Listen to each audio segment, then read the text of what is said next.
Story 1. My influencer neighbour. The worst part about apartment living isn't the noise, it's the visibility. Not just the fact that people can see you, but that, without meaning to, you start seeing far too much of them. You learn things you never asked to know.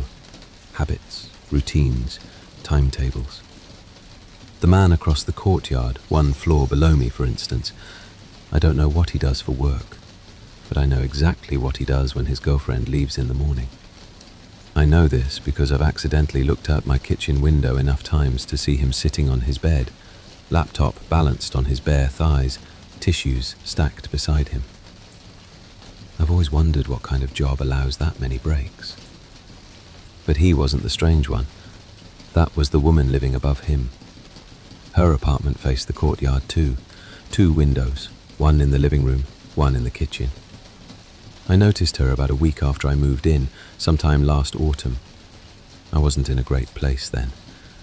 The apartment I'd moved from was bigger, nicer, in a better area, but it had belonged to my boyfriend, who had recently informed me he wasn't my boyfriend anymore. So I'd taken what I could afford and tried not to think too hard about it. I was unpacking cutlery when I glanced out the window and saw her. She stood between her white curtains, holding her phone up toward the glass as if trying to get better reception. She stared intensely at the screen. A strand of blonde hair fell into her face and she brushed it away with practiced ease. That's when I realized she was taking photos of herself. The setup was perfect. Soft, indirect light reflected off my building's pale facade. A neatly arranged bookshelf behind her. Hair styled, makeup done. What confused me was her face. There was no expression at all, no smile, no movement. She looked like she was taking passport photos. I watched for a few seconds, then went back to unpacking. When I looked again, she was gone. The next morning, she was there again. Different outfit, same pose, same blank expression. It was a Saturday, early, and she was already dressed and filming. I remember thinking she seemed unnaturally alert for that hour. I never ran into her in the stairwell. In fact, I rarely saw any neighbours at all, which suited me fine. I didn't have much energy for politeness back then. A few weeks later, I started a new job. The hours were brutal. My alarm rang at 5:45 every morning. One morning, half asleep, I stood in the kitchen scooping coffee into the filter and glanced out the window. It was still dark, the sky just beginning to lighten. And she was there, standing motionless between the curtains.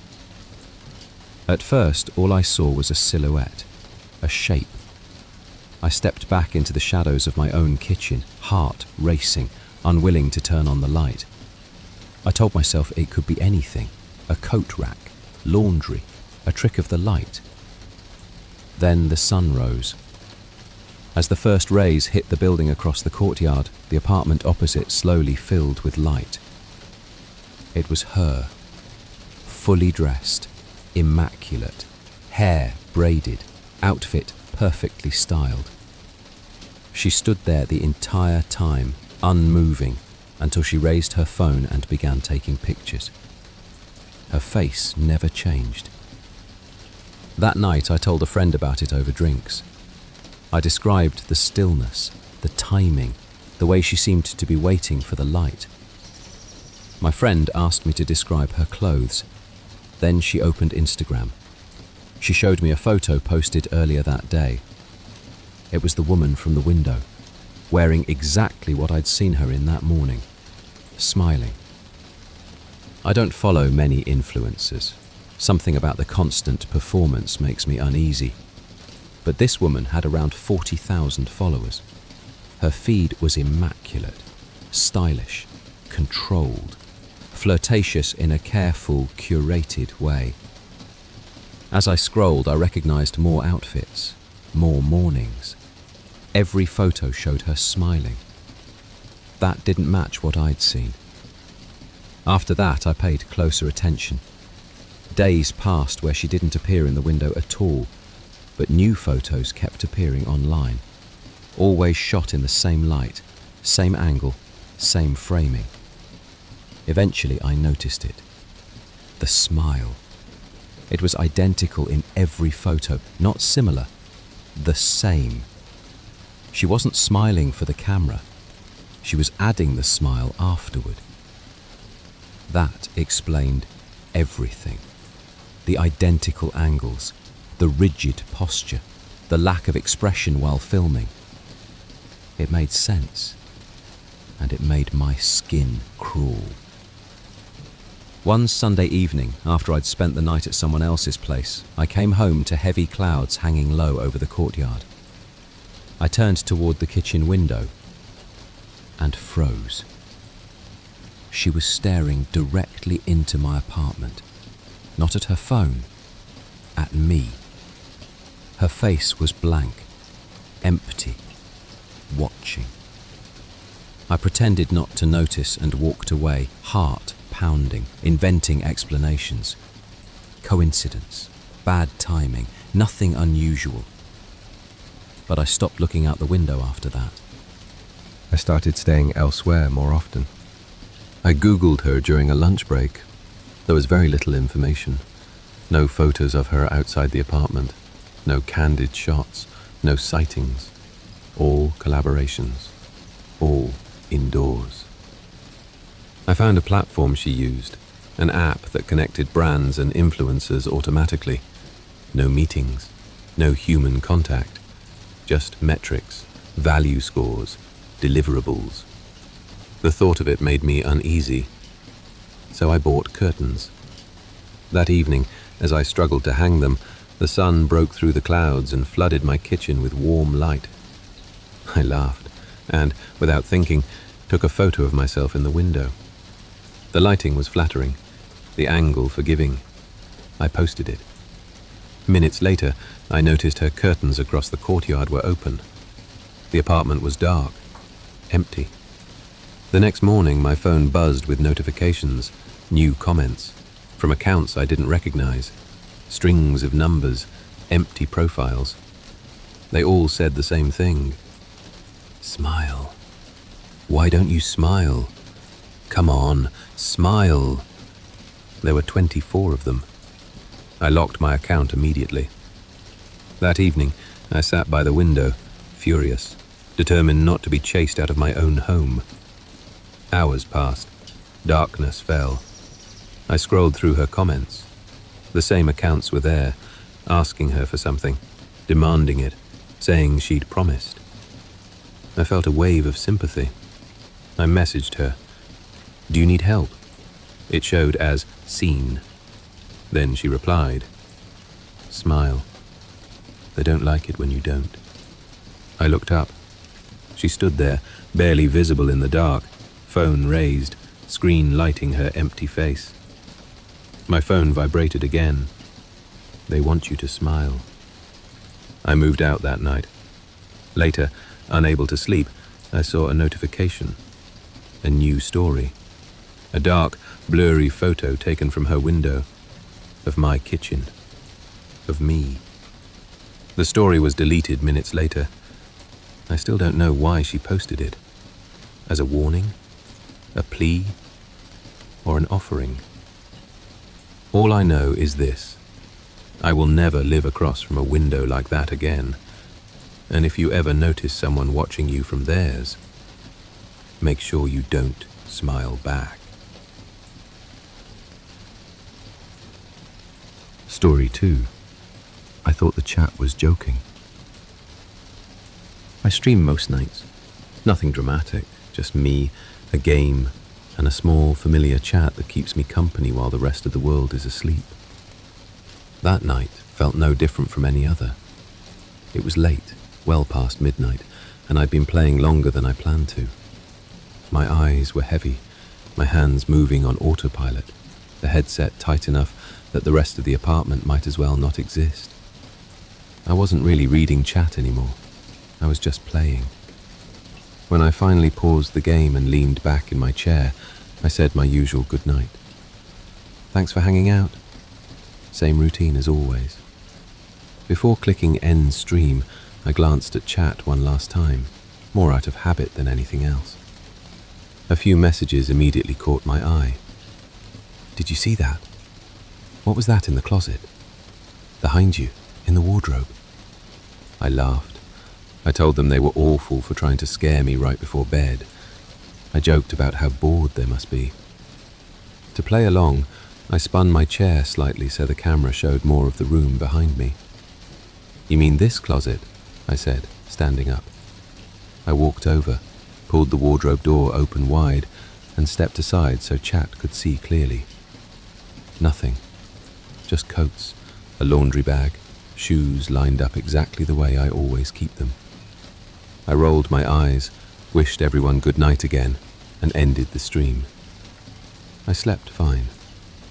The next day, the messages stayed in the back of my mind, not because I believed them, but because they were oddly specific. Chat trolls usually escalate, pile on, get louder. This had felt restrained. That afternoon, more curious than concerned, I opened the recording of the stream. I skipped ahead, watching myself play, watching Chat scroll by. At first, nothing seemed off. Then, about 20 minutes before I ended the stream, I noticed movement behind me. The wardrobe door shifted, just slightly. I leaned closer to the screen. The door opened slowly, carefully, like someone was trying not to make a sound. A man stepped out. He didn't rush. He didn't look around in panic.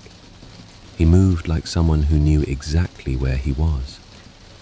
He paused for a moment, standing just behind my chair, right at the edge of the camera's view, as if he was watching my screen. I was wearing headphones, talking to Chat, completely absorbed in the game. I had no idea he was there. The man crossed the room, opened my apartment door, and walked out. I sat frozen, staring at the screen. I rewound it and watched again. The same thing happened. No cuts, no glitches, no distortion. Just a man calmly leaving my apartment while I sat less than 2 meters away, completely unaware. I stood up so fast my chair tipped over. I went straight to the front door. It was unlocked. I don't remember unlocking it. I don't remember opening it at any point during the stream. I locked it, then checked it again, and again. My hands were shaking. I sat on my couch for a long time, trying to make sense of what I'd seen, trying to convince myself it had to be staged somehow, even though I knew it wasn't, trying to remember if I'd noticed anything strange earlier that night. I couldn't. The only explanation that made any sense was also the most unsettling one. He must have realized he was being watched, not by me, by everyone else. The stream didn't protect me because it was recording. It protected me because someone was watching in real time. All I can think about now is how long he'd been there before that moment, and what might have happened if I'd ended the stream just a few minutes earlier. Story 3. Patches. I didn't plan on becoming an influencer. I know people say that, but I really didn't. I never had a strategy, never imagined brand deals or PR packages or any of that. I just started posting because it gave shape to my days. When you live alone and work from home, it helps to have markers. Something that says, this moment mattered. My apartment isn't special. 1 bedroom, small kitchen, large window facing another building, neutral colours, plants I forget to water. Most of my content is filmed within the same 3 square meters because that's where the light is best. People often comment on how calm my videos feel. They say things like, your space feels safe, or this feels like a quiet corner of the internet. I think that's because my life is actually pretty small, repetitive, predictable. I wake up around 7, coffee, laptop, phone. I film in the late morning, edit in the afternoon, post in the evening. That's it. So when my following started growing, slowly but steadily, it felt manageable. Not overwhelming, just validating. Like maybe the way I lived wasn't as invisible as it felt. The first PR package arrived on a Tuesday. No warning, no email, just a plain cardboard box waiting outside my door when I went to take out the trash. My name and address were written neatly on the label, no logo. Inside was a smaller box, white and matte, heavier than I expected. It felt expensive without being flashy. There was also a folded card, thick paper, handwritten. We think you'd genuinely like this. No obligation. Just try it. The product was a set of thin, skin-coloured patches. Sleep patches. Natural ingredients, apparently. You wore one behind your ear at night. I'd seen similar things online, but never tried them. Normally I ignore unsolicited PR, but something about this didn't trigger my usual skepticism. Maybe because there was no request attached, no post by this date, no contract, just try it. I didn't post about it right away. I told myself I wanted to see if it actually did anything first.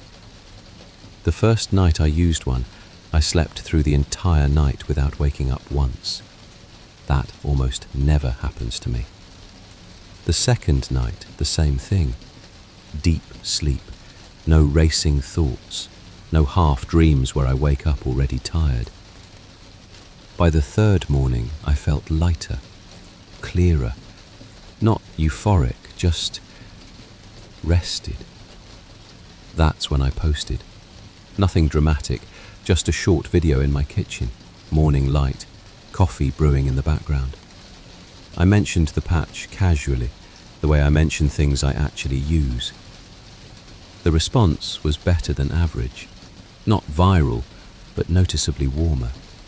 More comments, longer ones, people thanking me. The brand emailed me that afternoon. They said they'd seen my post, that they appreciated how natural it felt, that they weren't interested in a one-off collaboration, but something slower, more intentional. They attached no contract, just an invitation to talk.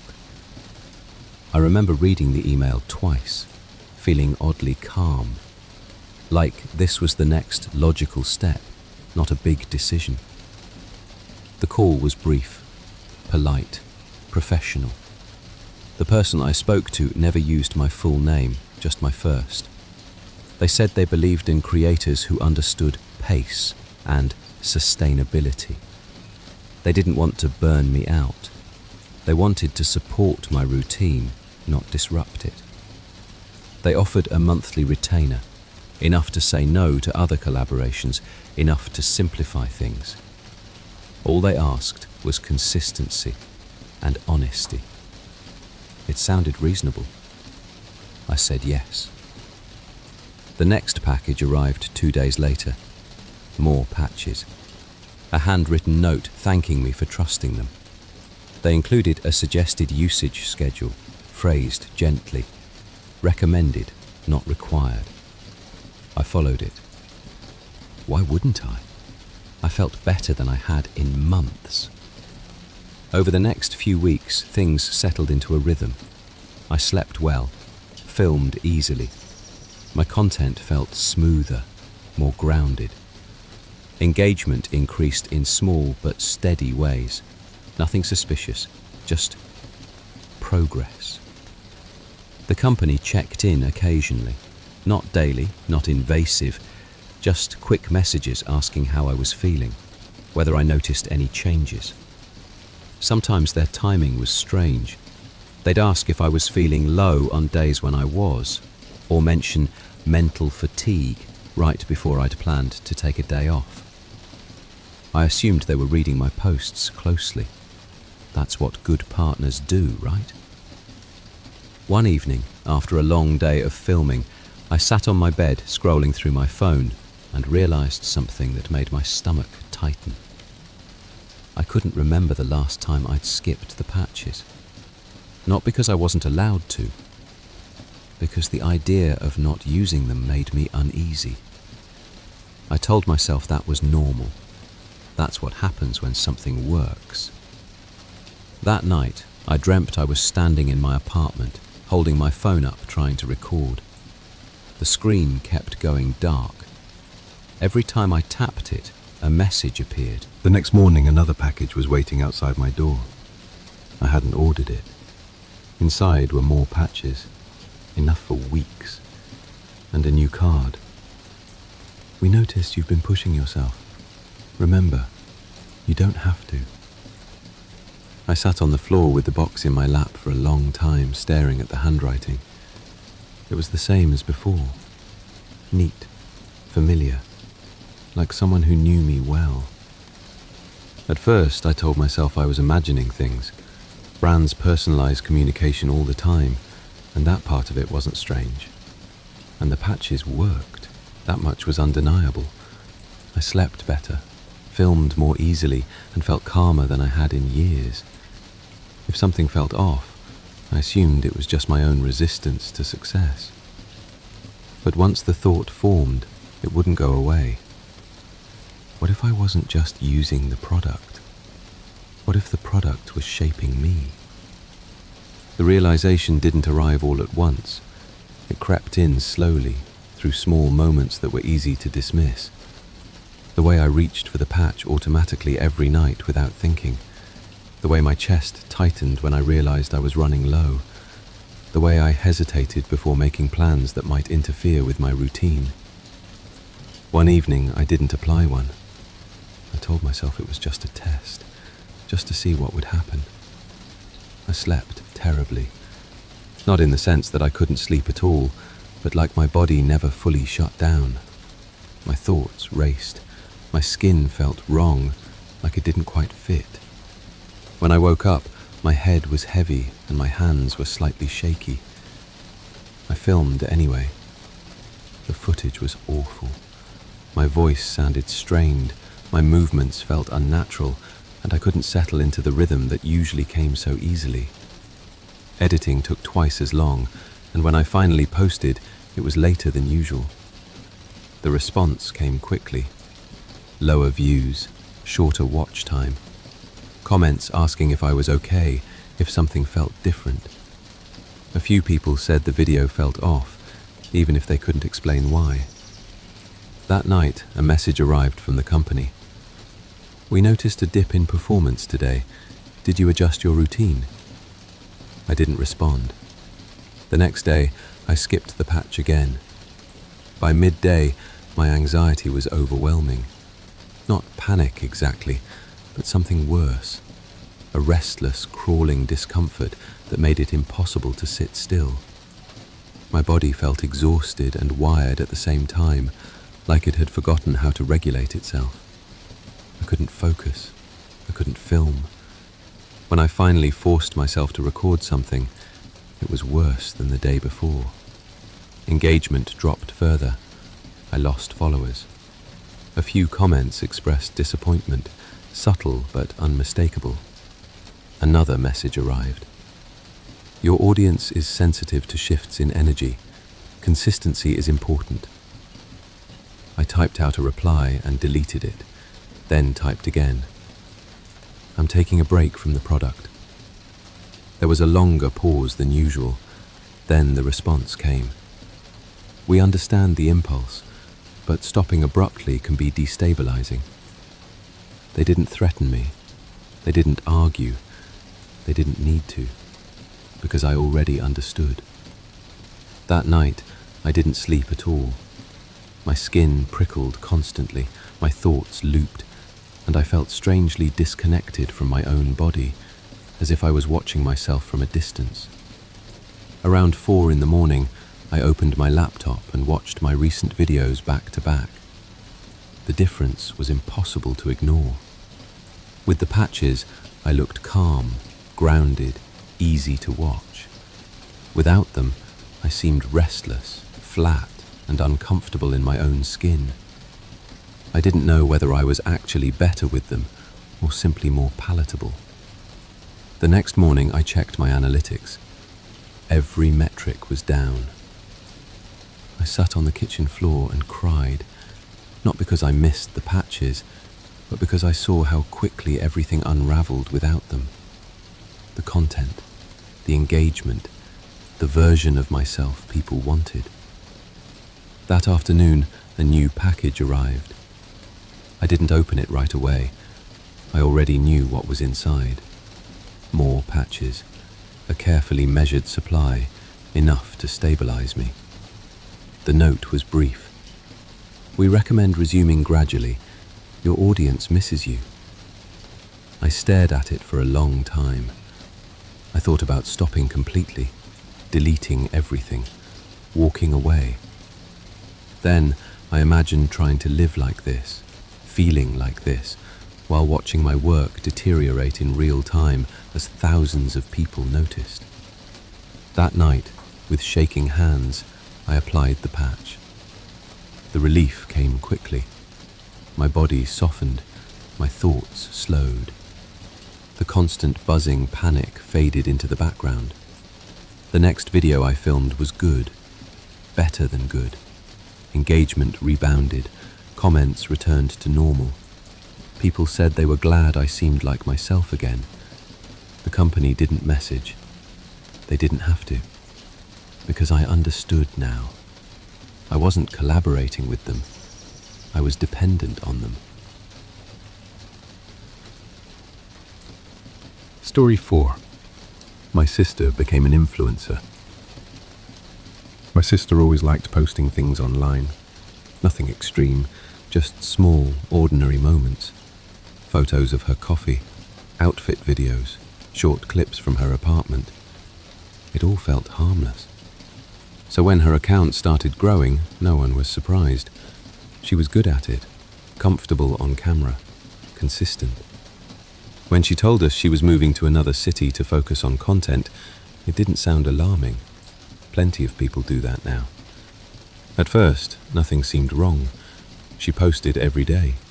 Morning routines, daily vlogs, late-night talks. She looked the same as always, happy, relaxed, like everything was finally working out. But she stopped answering texts. At first, it was just delayed replies, then unread messages, then nothing at all.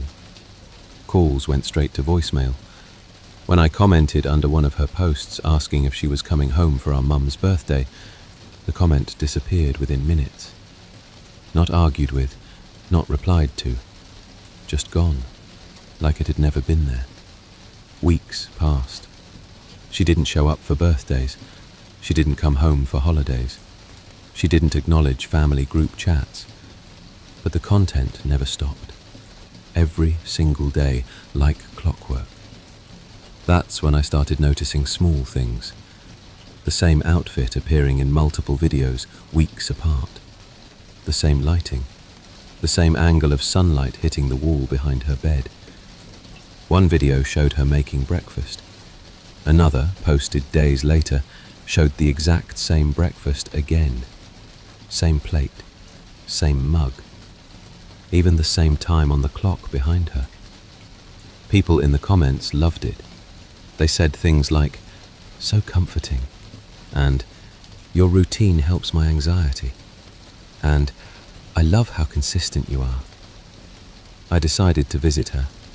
I still had the address from when she moved. The building was modern, clean, quiet. Her name was still on the mailbox. I knocked. No answer. I rang the bell. Still nothing. But I could hear something inside. A low, steady hum, like electronics running. I spoke to the building manager. He checked his system and frowned. "No one's been living in that unit for a while," he said.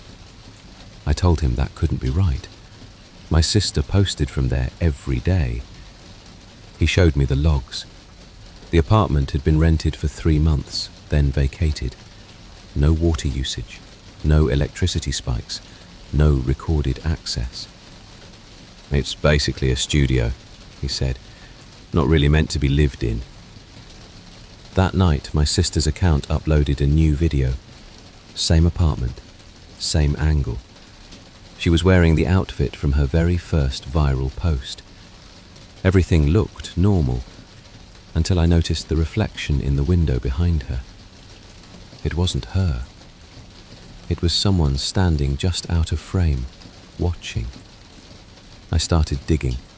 Old interviews, archived live streams, industry articles. That's when I found it. A small press release from a content management firm, barely shared, almost buried. They described a pilot program for creators who were burnt out, a system that could schedule content, respond to comments, generate new videos and maintain engagement, all using archived footage, voice samples, facial mapping and behavioral patterns. The creators only had to do one thing: train it. That was when my sister stopped coming home. Her apartment wasn't empty because something happened suddenly. It was empty because it was never meant to be lived in. It was a set, a place where the system learned how she moved, how she spoke, how she smiled. Once it had enough, she wasn't needed anymore.